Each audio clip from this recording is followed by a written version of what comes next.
We hear that we need to grow giving, and there is an opportunity to grow giving.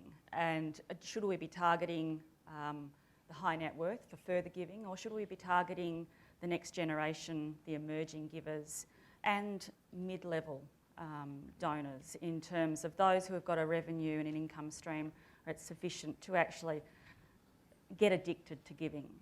And for younger people particularly, the idea of putting money into a PAF and locking it up when you don't quite know what the next 60 years of your life is actually going to deliver and demand can be a disincentive to giving. So one of the things that we've been exploring is a community development trust where we might put funds in for a 10-year period with the opportunity of getting that back in 10 years when you'll be at a different life stage or your income may be different, and you may look at other structures like PAFs. What it provides is that the interest earned over that 10-year period goes to a charity. So the benefit not just to the donor is that the charity receives 10 years of guaranteed revenue from their donor and can build a long-term relationship with that donor. And it gives a security and sustainability of revenue that we currently struggle to see across the not-for-profit and charity sector. At the end of those 10 years, some of the options we're exploring is those funds come back to the donor. Then we're looking at, well, what happens with the capital gains? Does that come back to the donor? Does the donor have to pay? Can there be a split between the donor and the charity? That might be more palatable. Or can the charity receive all of the benefits and tax benefits? So that kind of structure, we're thinking about how we can provide a step in for donors and emerging donors that may not be at a financial level to establish a PAF, or at a life stage where they still may want to access that for their own family and future. That's one of the ideas. Okay. Do you want to talk about any others, or would you like to talk about? Well, I'd like to just Greg's comments on workplace giving and SMEs. Very keen to reinvigorate that and try to put it in place so there's some ongoing momentum there. Sorry, Alex. No, that's fine. So that's on the workplace giving. A number of other initiatives. Do you want me to talk about the... So obviously impact investing is one of the background I come from. What I'm keen to see is some of the language changing and changing from giving to investing. Now you may invest purely for a social outcome, philanthropy. You may invest purely for a commercial outcome, commercial investing. Now impact investing is to try and get both, a social return as well as a commercial return. I'm very keen to support the momentum there, and a lot of what the Minister was talking about earlier in terms of the actuarial approach to welfare payments and trying to identify where best to intervene is such a crucial part of putting that investment approach in place. Because what you're doing is identifying individuals who, if you can intervene and provide support, change their life trajectory, there is both huge benefits to them on a personal level and huge benefits on a fiscal level. And social enterprise, which is what I support in my day job, social enterprise is try to deliver those social returns and financial returns.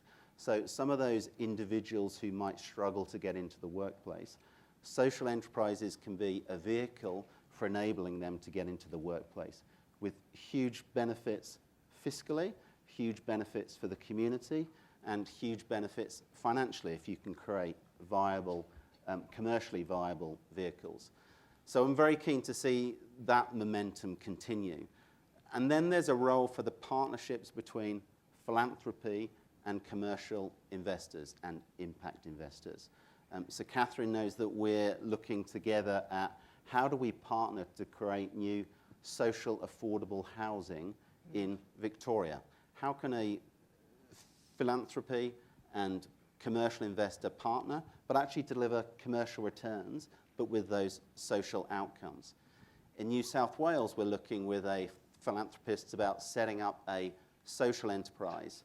So CIFA can provide the debt finance, but the organisation as a startup can't sustain that debt initially. It needs some equity finance, but this is a not-for-profit. So it needs some grant support. So we're looking at a blended financial model to get that entity off the ground and enable it to become sustainable. Now, what I'm also keen to look at is what in the US is called program-related investments. And that is where you give the flexibility. So in that last case, that equity grant finance, the philanthropist here is just giving that as a grant. If that entity is successful, I would love to see that grant to be recoverable with a return. That's what program-related investments are about, and very keen to pursue whether that is possible in Australia.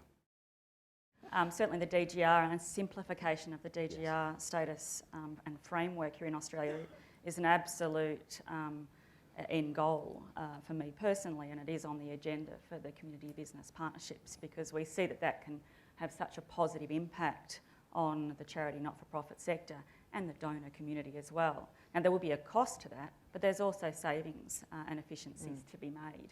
And when we think about the trend in giving to being more whole of community, and we're trying to address a range of systemic issues, particularly in rural, regional and remote Australia, these narrow categorisations are quite challenging, and it actually inhibits you addressing things whole of community and systemically. So there's a number of key drivers to that being something that, you know, whilst it's a slow burn, and sometimes the big boom in philanthropy might come from long-term cultivation and actually exceptional timing with the sowing of your crop to reap those rewards, that's something that we need to be doing, because I think the benefits are certainly there. I would actually almost oppose some of the give well concept in a way, because donors can be very well informed, and you're putting your money somewhere. If you invest, you do your appropriate due diligence and you track the performance of your investment.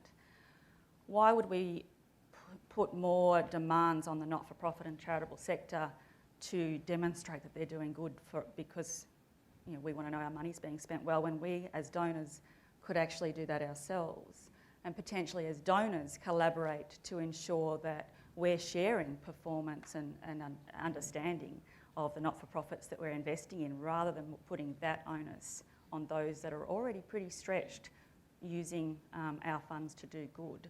So I think there are some mechanisms in Australia now with the ACNC, with the DGR status, and if we look at the framework, how can that help to give confidence of performance underneath that status?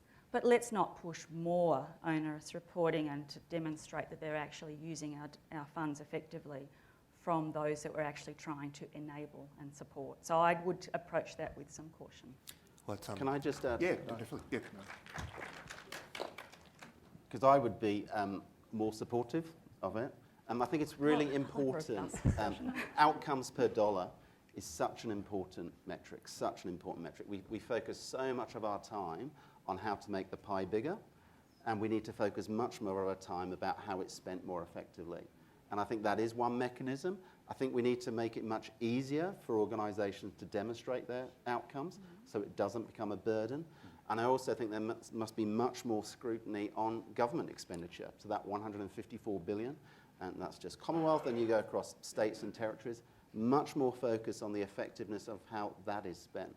And so I do think investment must be going into the infrastructure to make small not-for-profits, community organisations and government services much more accountable to taxpayers, philanthropists, donors.